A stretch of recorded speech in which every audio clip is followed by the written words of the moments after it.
Bonjour à tous, alors aujourd'hui comme promis je vous reviens dans une vidéo où je vous présente ma propre organisation, tant papier que numérique, et on va tout de suite aller voir de ce côté-là ce qui se passe. Avant toute chose, pour ceux qui ne me connaissent pas, je m'appelle Roxane, je suis home organizer et donc je vous accompagne dans le désencombrement, le rangement, l'organisation de votre maison, de votre quotidien pour que vous vous sentiez mieux. Et si vous voulez connaître mes services, me suivre au quotidien sur les réseaux, tout ça se trouve dans la description de cette vidéo. Et donc voici le coin bureau récupéré d'ailleurs en deuxième main. Je vais vous montrer son contenu et la manière dont je l'optimise.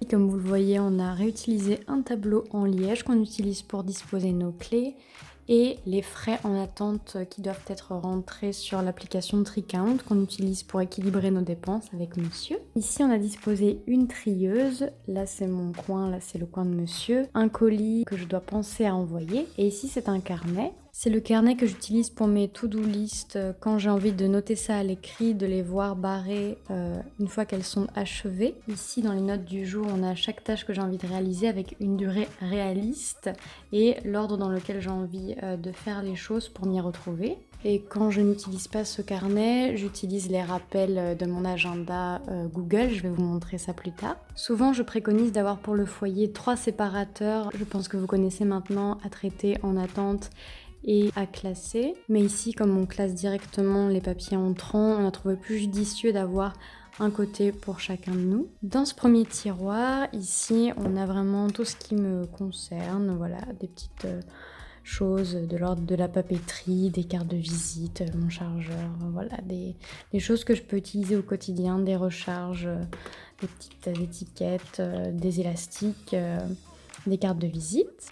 Ici, c'est le tiroir de monsieur, pareil pour sa papeterie à lui. Dans ce tiroir-ci, on a également des choses qui me concernent, avec des trousses de marqueurs, crayons de couleur, feutres. Là, on a des recharges de cartes de visite personnelles et de quoi faire des étiquettes personnalisées. Dans le tiroir du dessous, on a tout ce qui concerne les envois, enveloppes. On a aussi un gros rouleau de scotch, des choses que je veux utiliser pour des envois, récupérer pour les envois de mes propres livres, par exemple. En dessous, on a vraiment l'entièreté de mes papiers administratifs que je conserve au format papier. Je vais vous montrer ça en détail. Il y a aussi des souvenirs, des choses relatives à mon activité de home organizer. Nous avons des lecteurs de cartes de crédit, des souvenirs photos papier et une boîte d'écouteurs que je conserve parce qu'il y a du matériel supplémentaire. C'est vraiment nécessaire que je le conserve en cas de revente. Normalement, je garde pas les boîtes d'électronique ou quoi que ce soit, mais là, il y a des éléments que je dois conserver. Ici, on a donc mon micro et un lecteur de cartes d'identité, quelques flyers professionnels. Comme je vous le disais, tout ce que je conserve au format papier tient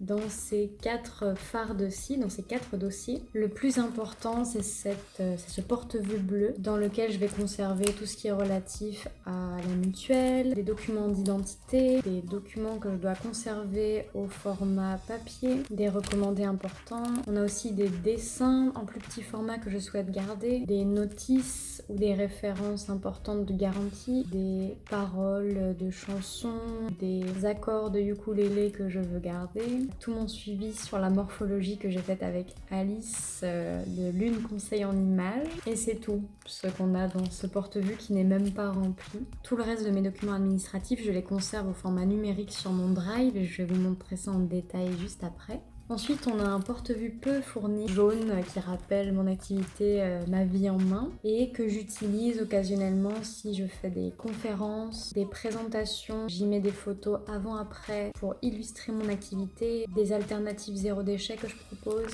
Il y a aussi un QR code où les gens peuvent précommander mon livre, ça les amène sur mon site. Quelques cartes et autocollants stop pub que j'aime distribuer aux gens que je rencontre en atelier ou en conférence. Dans cette pochette jaune, on a tout ce qui va concerner le bail actuel que je veux absolument conserver au format papier, mais ça c'est uniquement en rapport avec la location actuelle. Et dans cette pochette rouge, on a tous les souvenirs papier, des lettres qui m'intéressent, des brochures de journal dans lesquelles j'apparais, bref des petits souvenirs. Et après ces souvenirs-ci, ces lettres, ces cartes, je les transvase dans une boîte qui se trouve dans ma chambre d'adolescente, dans ma chambre d'enfance chez mes parents. J'ai en fait un tiroir dédié aux souvenirs dans lequel je dispose des peluches, des petits souvenirs, des boîtes avec des cartes et ça prend pas plus d'un tiroir donc j'aime bien les transvaser dans cet endroit-ci qui est un peu l'endroit refuge.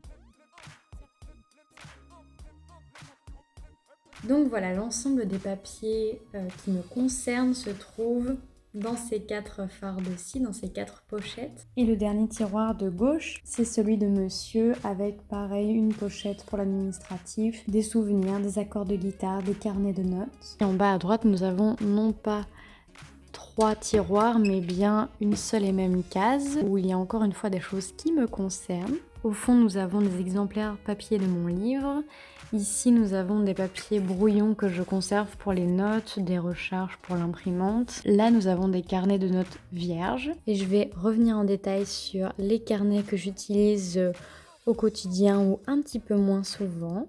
Ici, on a un petit carnet d'affirmations que j'avais commencé à utiliser il y a quelques mois. Quand j'en ai l'envie, quand j'ai une insécurité, je viens noter des affirmations positives et les relire à haute voix, pourquoi pas. Je vous avoue que pendant le confinement, j'ai pas mal délaissé ce petit carnet, mais j'aimerais qu'il réintègre un rituel bien-être avec moi-même. Nous avons un carnet de gratitude que j'ai pareil commencé à utiliser, un peu délaissé parce que je ne ressentais plus vraiment le besoin de l'utiliser, mais maintenant j'ai un regain d'intérêt pour lui. Un carnet de gratitude, ça sert à remercier, à être reconnaissant pour les choses que l'on a, auxquelles on fait parfois même plus attention. Donc c'est super intéressant de pouvoir le réintégrer à un rituel bien-être. Ici on a un peu mon carnet préféré parce que c'est le carnet qui retrace mon activité professionnelle de home organizer. On a vraiment le tout début de mes premières notes d'inspiration, le contenu des formations que j'ai faites, les idées que j'ai eues de posts sur les réseaux sociaux, de partenariats, bref tout ce qui constitue mon activité de home organizer, ça a commencé là-dedans. Je me sers d'un carnet des hôtels NH que j'ai conservé pour noter tout ce qui concerne les langues que j'ai envie d'apprendre. Donc là en l'occurrence on a des notes de vocabulaire et de conjugaison en portugais. Et je suis très contente de l'avoir pas seulement au format numérique mais vraiment au format papier. Faut pas seulement prendre en compte la raison gain de place, des fois c'est vraiment plus utile pour nous selon notre personnalité, notre manière de travailler, d'avoir un format papier auquel se rattacher, ça peut être rassurant. Et pour finir ici on a 2 carnets de dessin, un bloc-notes plus exactement et un carnet de croquis, dessins. Aussi ce carnet de notes dont je vous ai parlé au début de la vidéo. Et une petite pochette avec davantage de souvenirs qui sont de plus petite taille et qui me tiennent à cœur. Ça, c'est pour ce qui concernait mon organisation papier. Mais majoritairement au quotidien, pour des rappels, etc., j'utilise mon mobile avec lequel je suis en train de filmer et mon ordinateur. J'utilise Google Agenda de manière systématique puisque ça me permet de noter mes rappels et mes événements. J'utilise un code couleur spécifique qui dépend des catégories que j'ai définies moi-même. Ça me permet d'avoir visuellement quelque chose d'attrayant et de lisible. En tout cas, c'est ce qui me convient. J'ai énormément d'applications sur mon téléphone qui me servent au quotidien. Je vous parlais de Tricount, ça m'aide à équilibrer les dépenses avec monsieur, savoir qui a fait les courses pour qui, ça permet de ne pas avoir constamment une ardoise des comptes à rendre dans la tête. Et donc comme je vous le disais, quand on garde les reçus pour justement se rappeler de qui doit quoi à qui, on les met sur le tableau en liège et on les rentre directement dans le Tricount. Aussi j'utilise l'application Genius Scan dont je vous ai parlé dans une vidéo précédente concernant le tri numérique de mes documents. J'ai aussi un scanner sur mon imprimante, mais je trouve beaucoup plus facile et rapide de venir prendre une photo, de me l'envoyer par email et ensuite d'enregistrer le document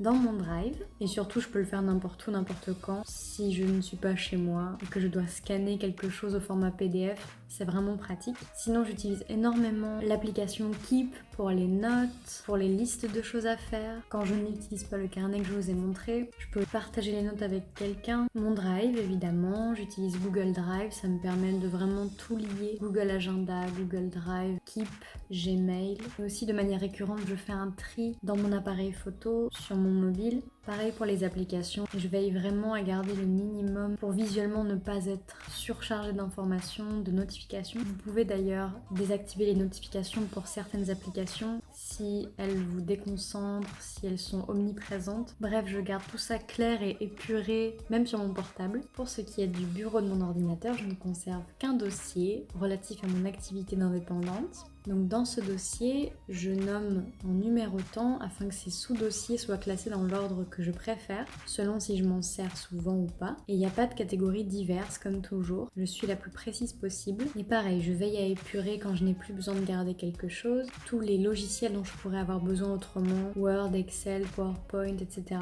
se trouvent épinglés dans la barre d'outils, y compris Internet. D'ailleurs, j'utilise Chrome. Pour toutes les pages que je souhaite garder en marque-page, les raccourcis, j'ai créé des dossiers sur mon navigateur selon s'il s'agit de la gestion, de la banque, de sources que je veux garder sous la main, de tablatures ou les raccourcis aux réseaux sociaux. Ça m'aide encore une fois à gagner du temps parce que c'est plus lisible, plus instinctif pour moi. Maintenant pour mon Drive, je vous en parlais rapidement dans la vidéo qui concernait les emails. Je conserve le même code couleur quasiment entre les dossiers de mon Drive et les dossiers de mes emails. Pareil, je fonctionne en nommant avec de la numérotation pour que cela apparaisse dans l'ordre qui me convient le mieux.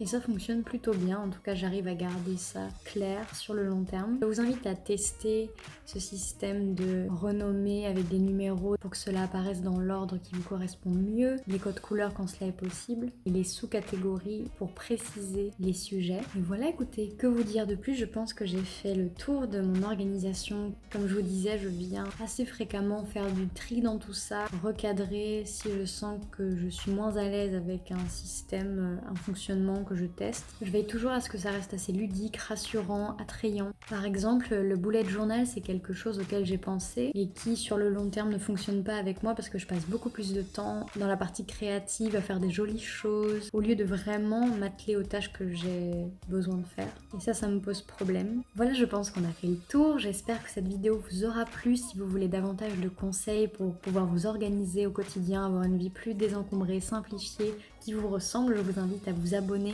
à cette chaîne si ça n'est pas fait, à activer la cloche des notifications pour ne manquer aucune des prochaines vidéos qui sortiront. Et en attendant la prochaine, je vous dis prenez soin de vous, c'est le plus important.